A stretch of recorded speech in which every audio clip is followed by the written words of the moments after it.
Je vous présente un petit énoncé ici. Donc, je demande quelle est la quantité de chaleur exprimée en kilojoules faut-il fournir pour chauffer 110 grammes d'aluminium, initialement à 200 degrés Celsius, jusqu'à 700 degrés Celsius. Bon. Quel est l'état final de l'aluminium, sachant que, deux petits points, la masse atomique de l'aluminium, ils sont gentils, ils le donnent, bon, ça, je sais plus combien c'est, mais je peux aller voir sur... Je l'ai effacé, je vais aller voir sur un tableau.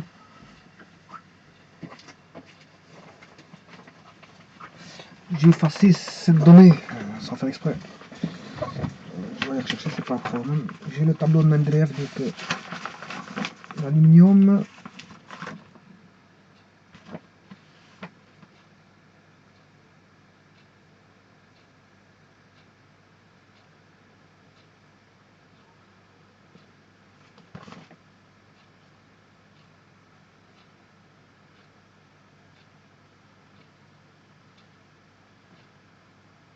« 26,98.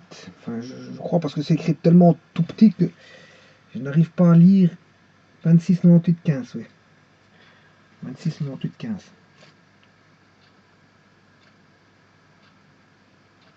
« 26,98,15. C'est écrit en tout petit qu'on ne sait pas lire. Ils ont mis tellement d'informations dans le tableau. Ah, de toute façon, il y était déjà, je crois. Ah. Je regardais, ouais, c'est peut-être parce qu'en fait, il était dans une autre couleur. Je vais mettre ça comme ça. 26,98, donc c'était bon, ouais, donc il était à 26. En fait, il n'était pas effacé, c'était juste... ouais. Donc c'était juste. Donc voilà, 26,98, c'était bon. Il n'était pas effacé, il était juste caché dans une cellule mise avec voilà, une couleur blanche. L'écriture était en couleur blanche. Bon voilà, donc il n'était pas effacé. Donc la température de fusion de l'aluminium est de 933,52 Kelvin.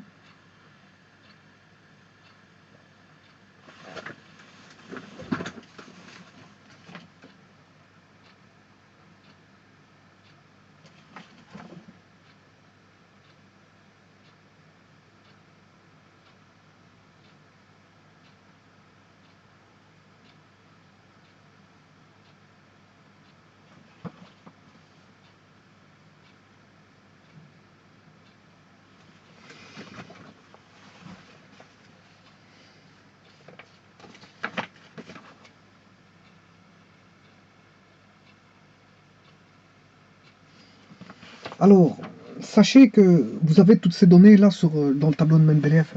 Justement, je suis en train de regarder, de regarder le contenu du tableau parce qu'en fait, dans un tableau de Mendeleev, on donne la chaleur de vaporisation, la chaleur de fusion en kilojoules par mole, la chaleur de vaporisation en kilojoules par mole, la température d'ébullition, attention, c'est en degrés Celsius, mais donné à 1 bar. Alors on donne là aussi la résistivité électrique en ohms fois des mètres, voilà, fois 10 exposant moins 8 à 0 degrés Celsius.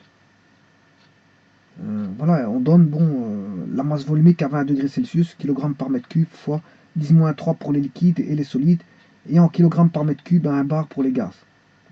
On donne le rayon atomique, l'électronégativité, la structure cristalline et d'autres informations. Donc ce qui veut dire que toutes ces données, vous les avez dans le tableau. La masse atomique de l'aluminium est dans le tableau. Bon, moi, je peux aller même plus loin, hein, parce que moi j'ai 28, je ne sais plus combien j'avais, je vais aller un peu plus loin, 26. 26,98, 15. Ce qu'il y a, c'est que c'est écrit tout petit, donc c'est difficile à lire. Voilà. Température de fusion de l'aluminium, il est donné en degrés Celsius.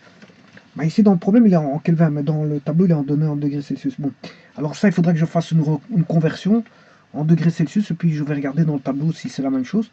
Température de vaporisation de l'aluminium est de 2733,15. Par contre, il ne donne pas de température de vaporisation ici, il donne que la température d'ébullition. Si, je m'excuse. La température d'ébullition, je m'excuse, c'est la température de vaporisation. Parce qu'il donne aussi la température de fusion en degrés Celsius. Voilà, il faut aller chercher au bon endroit dans les tables. Voilà. Donc, dans le tableau, je pourrais avoir accès à la température de fusion et à la température d'ébullition, c'est-à-dire la température de fusion et la température de vaporisation. Donc, tout ceci est dans les tables. Cette information-là est dans les tables, celui-ci aussi, pour autant que, mais dans les tables, il est en degrés Celsius. Hein, parce qu'il faut que je reconvertisse tout ceci en degrés Celsius, parce que les tables donnent en degrés Celsius. Alors, la température de vaporisation, elle est donnée à un bar, bien sûr. Et alors maintenant, ceci, les chaleurs de vaporisation, voilà, il donne la chaleur de vaporisation et chaleur de fusion. Mais ça n'a rien à voir. Ça, c'est pas des chaleurs de... Ce sont des capacités calorifiques molaires, ça. Par contre, ça, ils n'y sont pas dans les tables. Ça, ils n'y sont pas dans les tables. Donc, voilà. Ça, il faut rechercher dans des tables sur Internet ou quelque chose comme ça. Voilà, mais ils ne donnent pas ça dans le tableau de Mendeleev. Par contre, ce qu'ils donnent dans les tables, c'est ceci. Alors, maintenant, je vais déjà contrôler. Et c'est vrai que dans les tables, ils le donnent en kilojoules par mole. Donc ça, j'ai pas les contrôler pour l'aluminium. Combien donne-t-il? Alors, chaleur de vaporisation et chaleur de fusion. Chaleur de vaporisation, 289, 67, 60.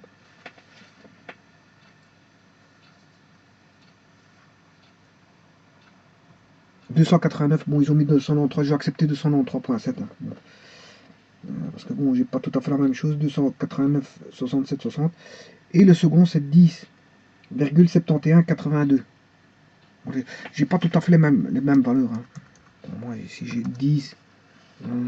Pour l'aluminium, j'ai 10,7182. Voilà, ça c'est dans les tables. 82, je dirais même 71, 82. Voilà. Ouais, ben, je sais pas. C'est parce qu'en fait. Voilà. Alors, 293.7 dans les tables. Pour l'aluminium, j'ai 289, 67, 60.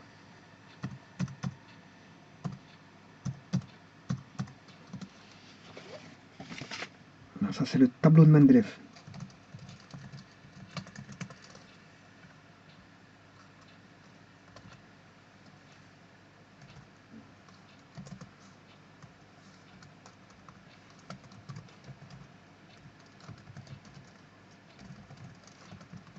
Voilà.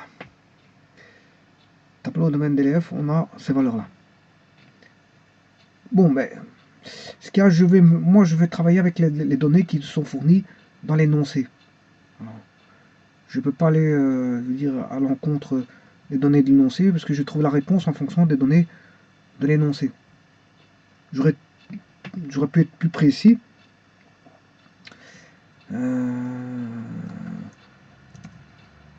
En travaillant avec les valeurs du tableau de Mendeleev, mais voilà, il s'avère que on ne peut pas faire ça. Hein, je veux dire, vous devez travailler avec les données qui vous sont fournies dans les énoncés. Parce que si vous donne les données, c'est pour travailler avec ces données-là. Voilà. Donc il y a quand même un grand écart, hein, 289, 293. 89, ça fait 90, il y a 4 en écart. Et là, il n'y a pas beaucoup en écart entre ces deux-ci. Bon, par contre, maintenant, je vais aller voir les températures en degrés Celsius. Bon, la masse atomique de l'aluminium, je l'ai mis sur du tableau, mais 26,98 et 26,98,15. Bon, là, il est beaucoup plus précis, c'est 26,98,15. Maintenant, je regarde les températures par rapport au tableau, mais pour ça, il faut que je convertisse en degrés Celsius, parce que le tableau donne en degrés Celsius. Bon, alors, je fais la conversion des températures.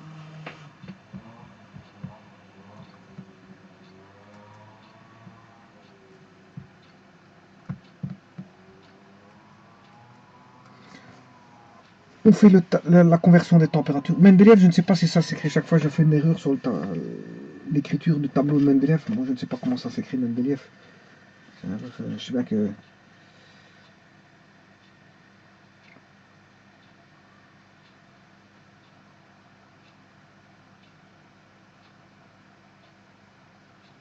Je n'en sais pas plus. À chaque fois, je fais des erreurs dans le nom de ce monsieur, ce vaillant monsieur, qui est Mendeleev. Bon, il y a plusieurs façons de l'écrire, apparemment. Je m'en rappelle plus. Et voilà. qui est issu d'une grande université russe. Hein. Je ne sais pas si c'est en Ukraine, je ne me rappelle plus, ou Saint-Pétersbourg, je ne sais plus, je ne me rappelle plus où c'était où il a fait ses études. Et donc, dans l'université où il a fait ses études, apparemment, il y aurait un grand tableau de Mendeleïev immense qui orne un des murs de l'université. Voilà, bon, d'après des échos bon, de Russes qui auraient fait euh, des études voilà, dans cette université. Voilà, donc, conversion des températures, donc 200 degrés Celsius. Oui, on donne 473,15 Kelvin. On va chercher la température. Oui, ça c'est la conversion de 200, parce qu'on va travailler en Kelvin. Donc 200, je remets en Kelvin, parce que je suis en calorimétrie thermodynamique. Donc je fais plus 273,15, bon, ce qui fait 473,15 Kelvin. Alors 700, c'est 973,15.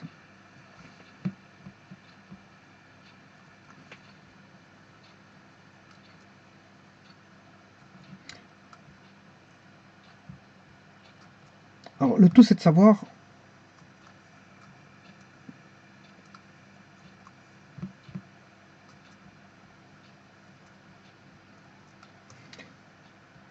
si avec cette 700 degrés là on atteint la fusion et si on atteint la vaporisation. Alors, 700 degrés Celsius c'est 973,15 Kelvin et là vous comprendrez que la température de fusion est 933, donc on n'a qu'une seule fusion. On va jamais arriver à 2733,15 Kelvin. On n'aura qu'une fusion, on n'aura que du liquide. On va passer de l'état solide à l'état liquide. Puisque à 200 degrés, initialement à 200 degrés, l'aluminium il est solide. Et il devient liquide à partir de 933,52 Kelvin. Alors 933,52, je vais vous dire c'est combien de degrés.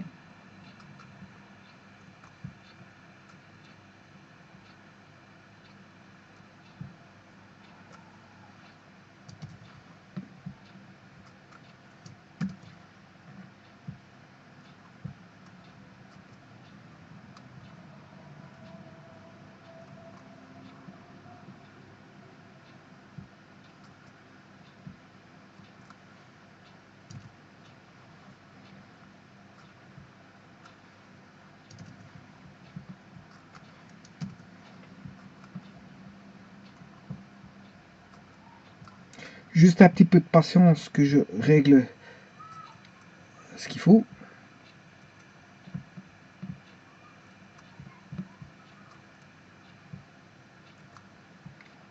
Alors, on a combien de degrés? On a la température, ça c'est la température. Je vais mettre la température de fusion ici.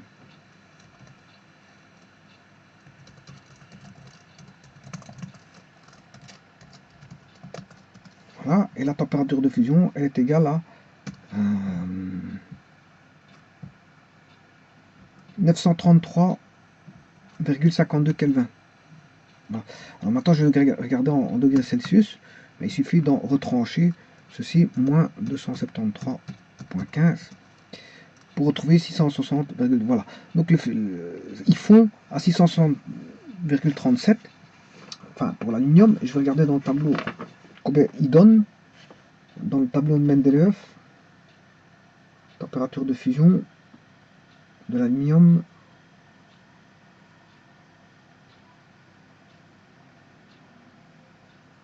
« 660,3. Bah oui, c'est ça. 660,37, il est bien beaucoup plus précis ici. C'est 660,3 dans le tableau de Mendeleïev. Maintenant, je vais aller chercher la vaporisation, température de vaporisation.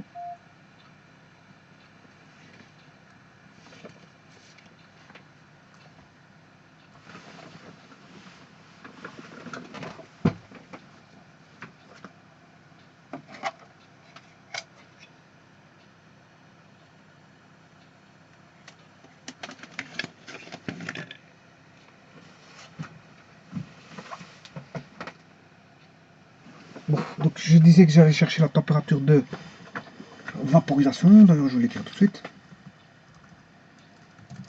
Température de vaporisation. Je vais rechercher celui-ci. égale 2733,15, il est ici, température de vaporisation de l'aluminium, et on fait notre calcul pour le mettre en degrés Celsius, moins 273,15, 2460 degrés. Je vais regarder dans le tableau de Mendeleev ce qu'ils en disent au niveau de l'aluminium.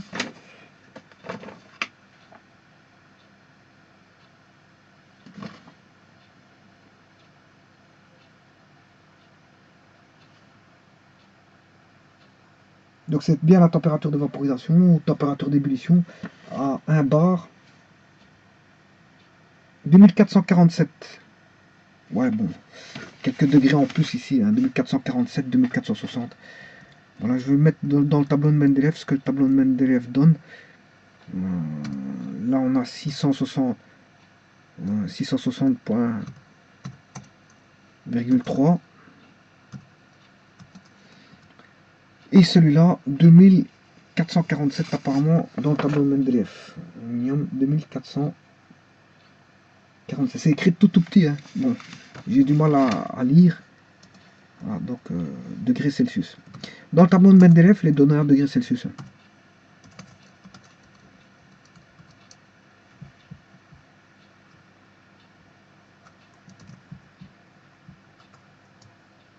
Bon, vous voyez que la température de fusion, elle est basse. Hein.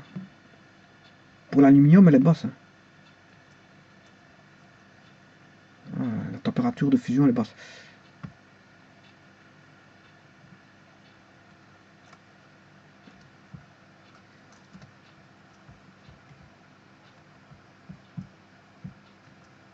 Maintenant, la température de vaporisation ou d'ébullition vaut 2447. Et on voit bien la différence qu'il y a, un écart.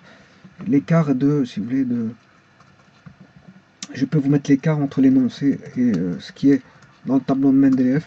2460 moins 2447. Voilà, et on a 13 degrés. 13 degrés Celsius d'écart entre ce que raconte le tableau de Mendeleev et l'énoncé. Voilà. Alors, ce qui veut dire que, bon, comme on chauffe jusqu'à 700, vous comprendrez que on n'aura que une fusion. Hein. 700 va surpasser le 660. Si on devait faire voilà, une ligne du temps, enfin une ligne une ligne des températures, je m'excuse. Là, on a 200 degrés Celsius.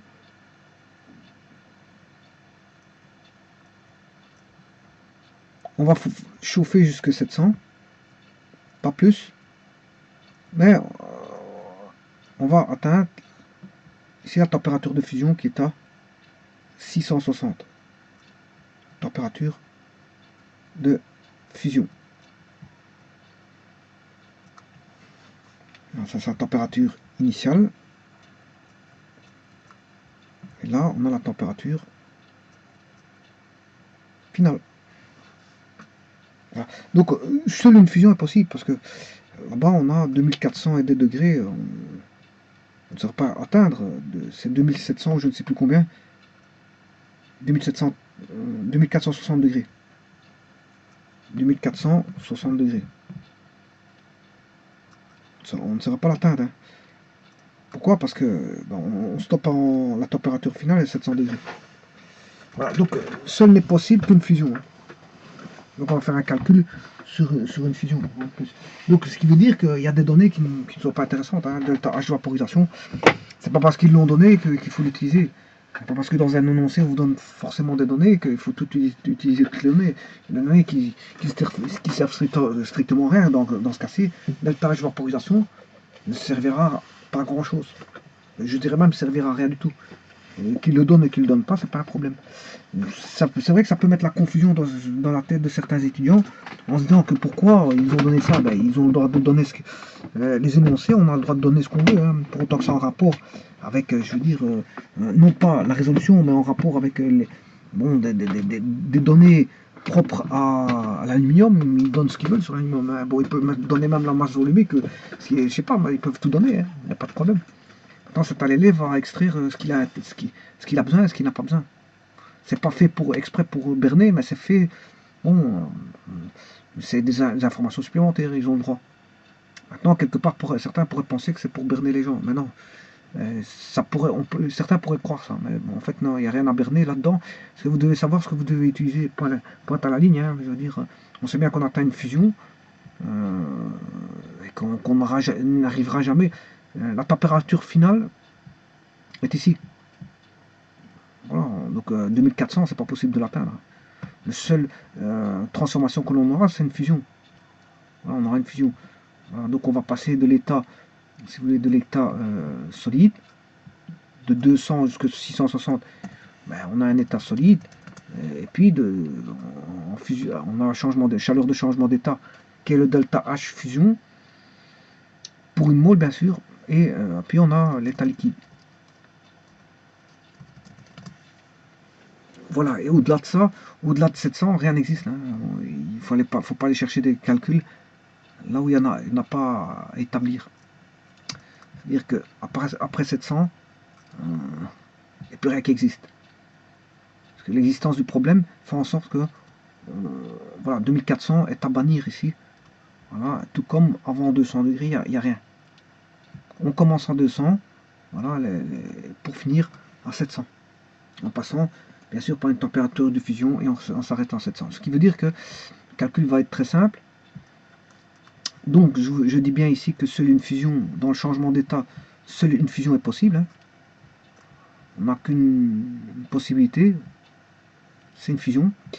Alors, on va passer de l'état solide à l'état liquide au travers d'une fusion.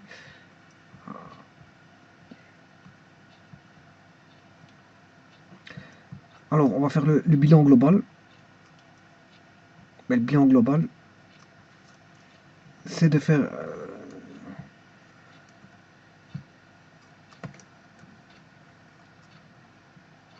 delta Q1 plus delta Q2 plus delta Q3 égale delta Q total. La somme de delta Q vaut 0. On applique la somme de delta Q vaut 0. Voilà. La somme de delta Q en bilan global, la somme de delta Q vaut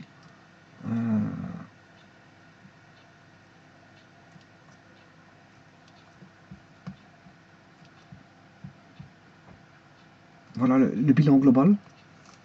Delta Q1 plus delta Q2 plus delta Q3 est égal à delta Q total. Qu'est-ce que c'est que ce bilan partiel delta Q1 delta Q? Ben ici, justement, je vais faire les bilans partiels.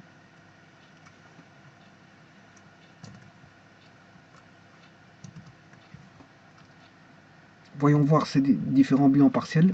Delta Q1, delta Q2, delta Q3.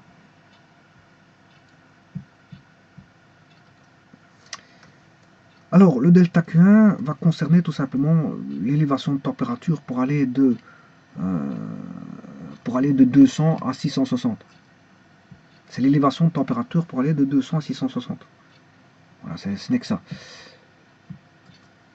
Donc, ce qui fait une différence de 660 moins 200, ce qui fait 460,37 degrés Celsius ou Kelvin, parce que là, en différence de température, en différence de température, que ce soit des degrés Celsius ou Kelvin, c'est la même chose. Hein. En différence, je vais bien dire en différence de température. Donc on a bien 460,37 Kelvin, mais aussi 460,37 degrés Celsius. Mais ici on travaille en Kelvin parce qu'on est en thermodynamique, enfin calorimétrie thermodynamique. Alors, on a affaire à de l'aluminium. L'aluminium, la chaleur molaire de l'aluminium vaut 24,35. Hein. Alors, on est à l'état solide, 24,35 joules par mole pour un Kelvin. Voilà, donc je mets 24,35. Alors, le 4,07, c'est le nombre de moles. Je ne sais pas combien on a mis. On a mis 110 grammes. 110 grammes. Bon, ici, je vais vous montrer comment on fait pour trouver ça.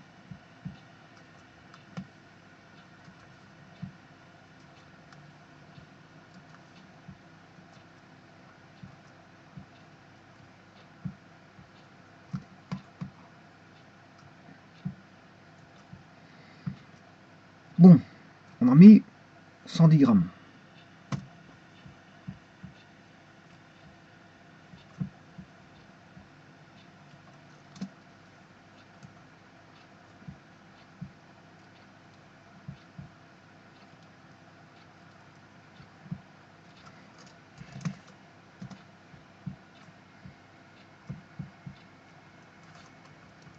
Sachant que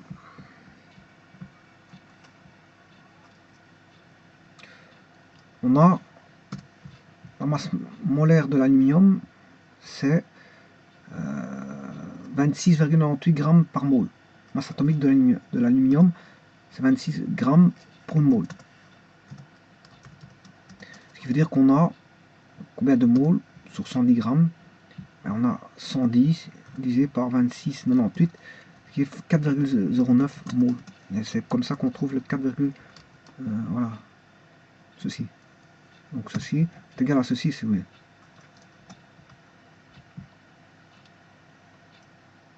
Voilà.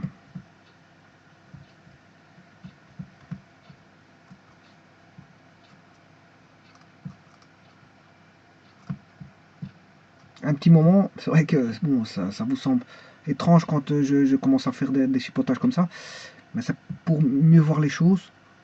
Voilà. Donc delta Q1, je viens de calculer juste le delta Q1 ici. Voilà. Delta Q1.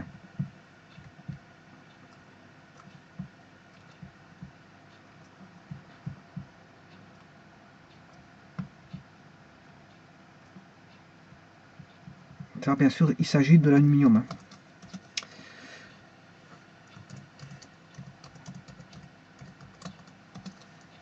Voilà.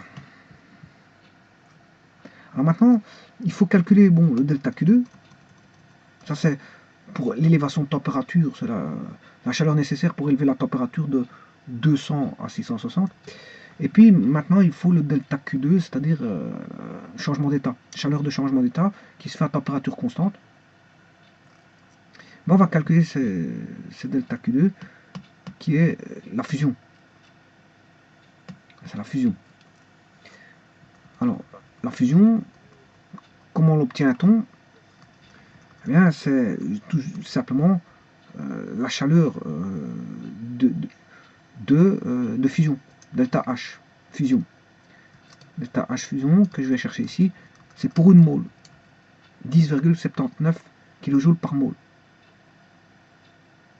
Attention qu'il faut respecter l'énoncé, je vous avais dit qu'il faut tout calculer en kilojoules. Hein. Voilà, donc déjà le delta Q1, il faut vérifier en quelle unité qu'il est. Voilà, là il est en joules. Je vais contrôler.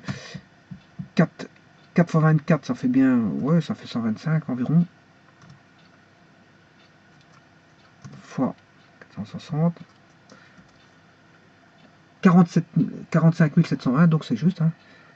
Voilà, alors il faut que je le calcule en kilojoules, puisque c'est l'énoncé qui le stipule, divisé par 1000, et là il y a bien 45 kilojoules.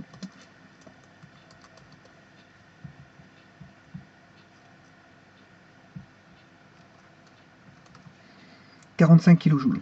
Pour élever la température, 45 000 ou 700 joules ou 45 kilojoules. Bon, maintenant, voyons voir pour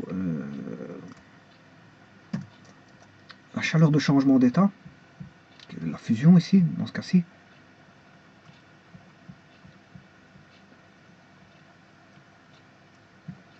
Donc c'est égal à delta H fusion, 10,79, qui est ici, hein. Delta H fusion qui est ici, 10,79. Et alors bien sûr, respecter les unités, kilojoules par mole. Il est déjà en kilojoules. Il est déjà en kilojoules. Voilà. Alors le nombre de moles, ben, c'est 4,07. Voilà, et on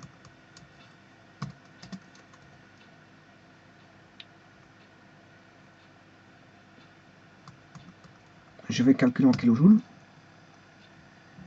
Ceci, delta H fusion fois le nombre de moles,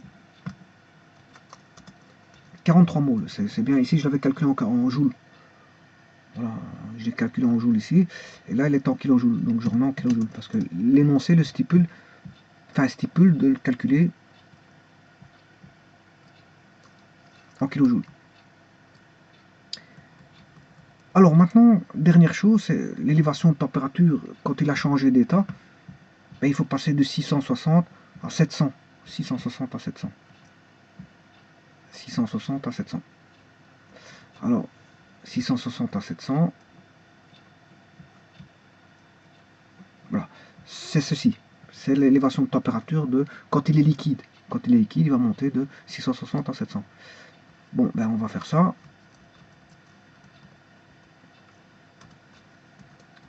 Donc ça, c'est la chaleur d'élévation de température à l'état solide.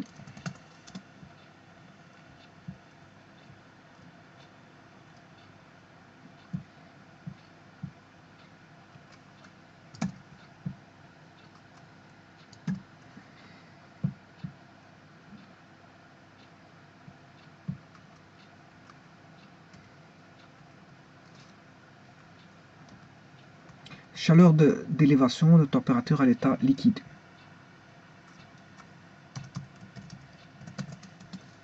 Et là, c'est le changement d'état. Chaleur de changement d'état.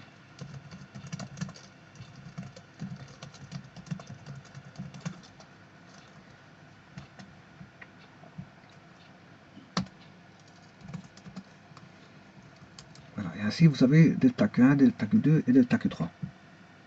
Alors, je vais le calculer tout de suite.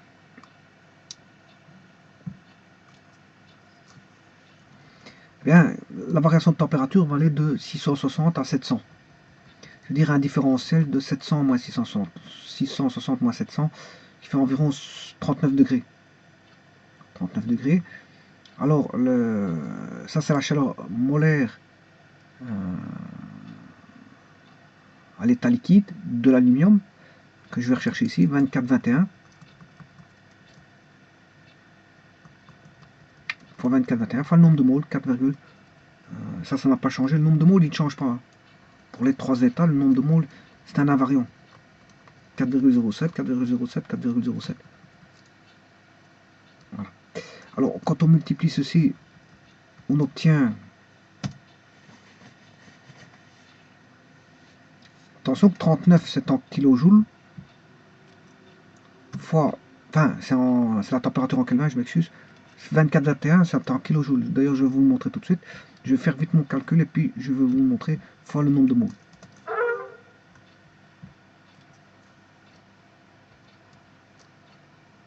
Bon. Allons voir ça tout de suite. Voilà. Ah non, c'est en joules, je m'excuse, c'est en joules. Pour l'état liquide, c'est en joules. Joules par mole et par Kelvin, je m'excuse. Donc c'est 24,21 joules par mole et par Kelvin. Donc, je vais recommencer mon calcul. 24,21, ça va donner ceci. Il est en joules. Voilà, donc ce qui veut dire que il suffit juste que je prenne le calcul ici, je divise par 1000. Voilà, et là ça donne des kilojoules. Alors, qu'est-ce qui a plus d'énergie? Qu'est-ce qui a plus d'énergie? Ben, c'est l'élévation de température de 200 à 660.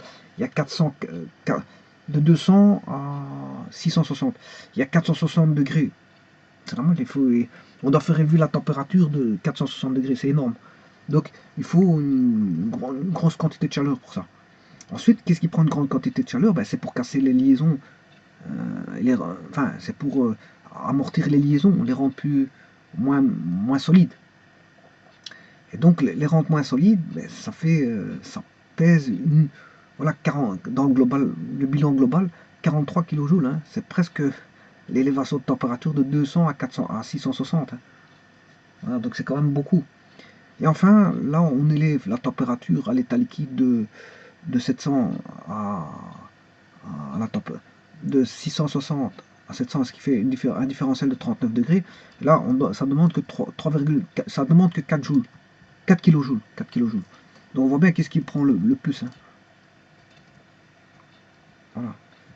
Le plus, ben,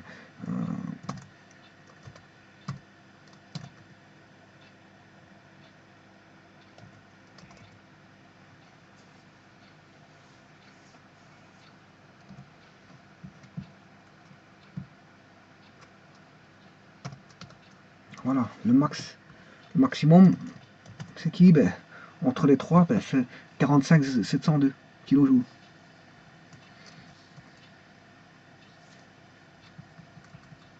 Voilà. Maintenant, si vous voulez savoir le minimum, il n'y a pas de problème, hein, je peux mettre le minimum.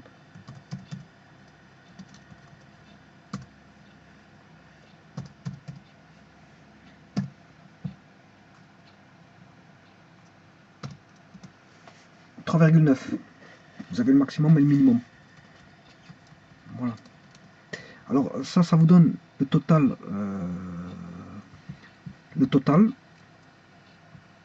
en joules. Alors, et là, on a le total en kilojoules. 45 plus 43, parce que voilà, que j'aurais pu mettre ici. Voilà.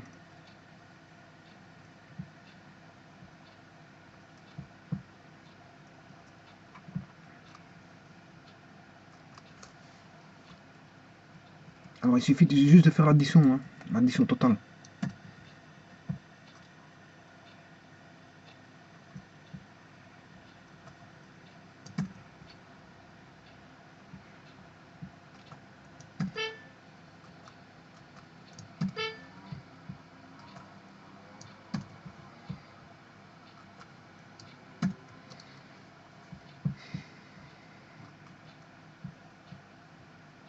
C'est juste un bilan, donc on additionne tout simplement les chaleurs.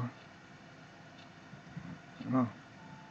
On additionne les trois chaleurs responsables, les trois chaleurs présentes.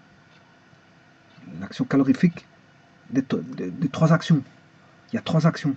Une action qui va permettre l'élévation, chaleur d'élévation de température à l'état solide, une chaleur de changement d'état.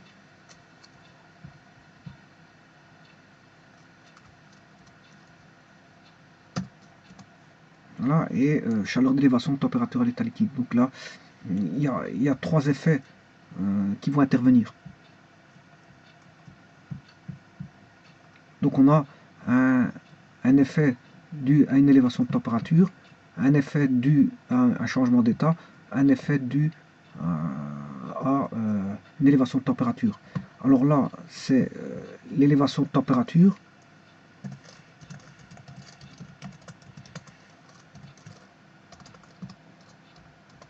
À l'état solide. Celui-ci, ben, c'est un changement d'état.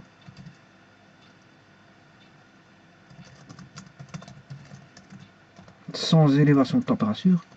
Donc à température constante.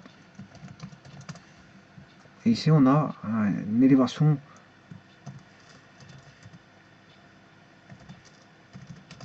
de température à l'état liquide. Voilà, et donc on va passer de ce stade-là à ce stade-là, et de ce stade-là à ce stade-là. Donc on va passer de stade, on va changer de situation. On a une situation initiale, on a une transformation T1, voilà, on a une situation 1 qui va durer un petit moment, parce que voilà, changement d'état il dure un petit moment. Et puis on a une transformation T2. Quoiqu'ici, le changement d'état, on peut le décortiquer en une multitude d'états. Je vous avais dit, si on commence à parler du titre, voilà, on a une multitude d'états, on peut connaître le titre à n'importe quel, à un titre donné, on peut connaître le titre à un titre donné. Donc il y a voilà, une séparation qui va se faire en fonction du temps, qui va donner le titre en fonction du temps. Voilà. Et là, bien sûr, on a la situation finale, situation initiale qui commence à 200 degrés Celsius. Là, on a le changement d'état. qui est à 660 degrés Celsius. Et on a la finalité qui est à une température de 700 degrés Celsius.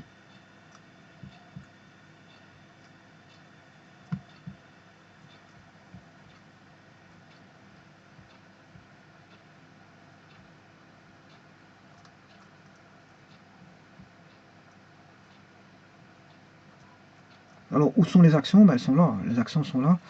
On aura une action pour faire subir cette action-là. Il fera un delta Q, que j'appelle delta Q1. Voilà.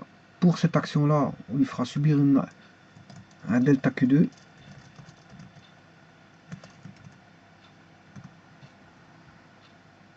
Et pour faire subir cette action-là, il faudra un delta Q3. Et que, bon, la globalité donnera voilà, une somme de delta Q. L'action pour faire passer une situation initiale à une situation finale en passant par un changement d'état au travers de diverses transformations nécessite des actions d'apport de chaleur. Voilà, donc on ne peut pas, je veux dire, passer voilà, d'un état à un autre sans, voilà, sans action. Alors, l'action signifie quoi? L'action, ça veut dire modifier l'état de certaines variables. Ici, comme on est en calorimétrie, la modification va passer par voilà, l'apport de calorifique et le changement calorifique, c'est-à-dire la variable apport de chaleur calorifique à débit constant en fonction du temps. Voilà, on apporte de la chaleur. Et donc la variable chaleur, la variable Q, va varier en fonction du temps. Et donc comme elle varie, ben, elle change. Donc si la grandeur change, ben, elle a un apport calorifique qui est, on va dire, une cause. La cause d'une action. Elle va causer une action, et cette action aura pour conséquence d'élever la température si on est en élévation de température. Mais si on n'est pas en élévation de température, va créer le changement d'état. Et c'est le cas de voilà, la situation S1, dans un changement d'état. Bien sûr, sans changement de température, hein, parce que le changement d'état, c'est sans changement de température. Alors, qu'est-ce qu'on a ici? Ben, on a un diagramme qui est comme ceci. On passe, voilà, il est solide, on élève la température. Là, on a une variation, on n'a pas aucune variation de température, et ensuite on a ceci. Et ça, c'est dans le diagramme, bien sûr, TQ. Hein. Ça, ceci, mon graphique que je viens de porter ici, est dans un diagramme où, en ordonnée, on a la température, et en abscisse, on a la chaleur.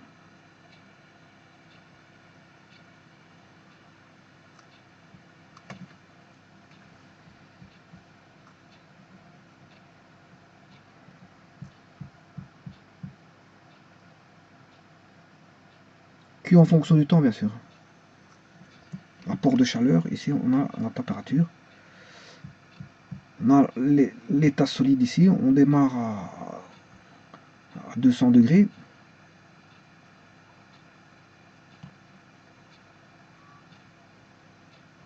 Ici on a 660.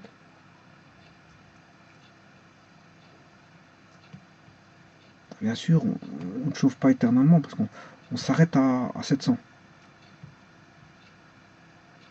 Voilà. Donc on fait une transformation qui va passer du point A au point B au point C, au point C, au point D, et le point D est à 700 degrés. Voilà. Alors les formules utilisées, ben, de 200 à 600, c'est Q est égal à MC delta T. En fait, c'est le palier ici. C'est pour aller de A à B. Q est égal à N nombre de moles fois C chaleur molaire fois la variation de température en Kelvin. delta grand T. Voilà. Ensuite, dans cette zone-là, de 600 à 700, ou si vous voulez, enfin, ici on a plutôt un changement d'état. Le changement d'état, il est là. C'est de B à C. Ensuite, on va de C à B. Là, on va de 660 à 700. Et bien sûr, entre le changement d'état nécessite une formule qui est N fois delta H fusion. N fois delta H fusion. Et après, on a de nouveau N chaleur molaire du corps, bien sûr, qui est ici de l'aluminium, fois delta T, qui est la variation de température en Kelvin. Voilà. Donc il y a deux formules qui, pour les élévations de température, on utilise cette formule-là. En thermodynamique ou en thermochimie. Voilà. Le changement d'état en thermodynamique, c'est delta H fusion fois le nombre de moles. Et bien sûr, pour avoir le bilan global, il suffit d'additionner toute cette chaleur apportée. On apporte une chaleur ici, une chaleur ici, une chaleur là. Le total, c'est la somme des chaleurs. Donc, pour aller de ce point A à ce point D, il faut une action calorifique. Voilà. Cette action calorifique est dans ce cas-ci 93 kJ. 93 kJ.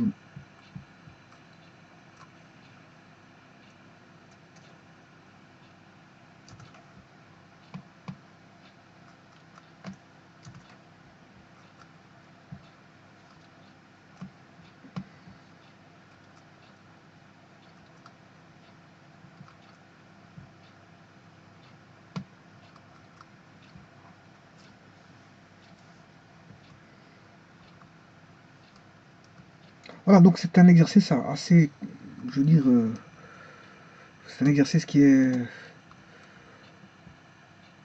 assez souvent, qu'on retrouve assez souvent. L'énoncé là, on retrouve assez souvent des changements d'état comme ça. Mais ici, il n'y a eu qu'un seul changement d'état.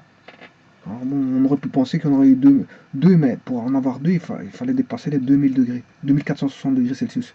C'est-à-dire, il fallait dépasser les 2733,15 Kelvin, chose qu'on n'a pas fait ici, donc on n'utilisait pas voilà, un changement d'état qui était la vaporisation. Donc ici, on n'avait qu'une seul un état de fusion était possible.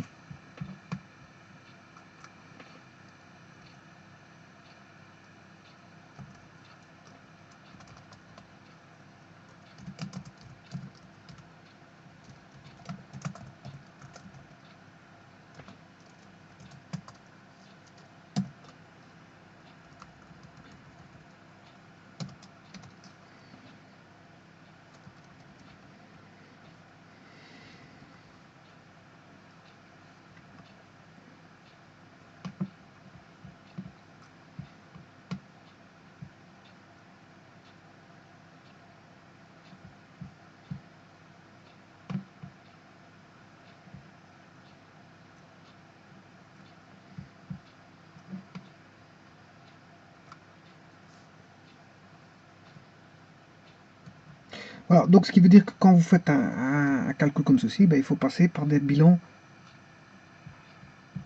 partiels avant de trouver le bilan global. On cherche d'abord voilà, le partiel et puis le global. Le global étant la somme totale de toutes les chaleurs voilà, apportées par le milieu extérieur au système.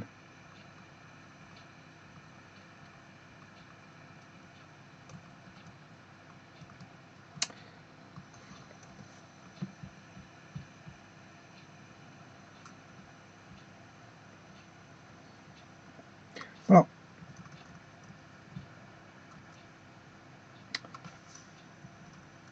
Je vous remercie beaucoup.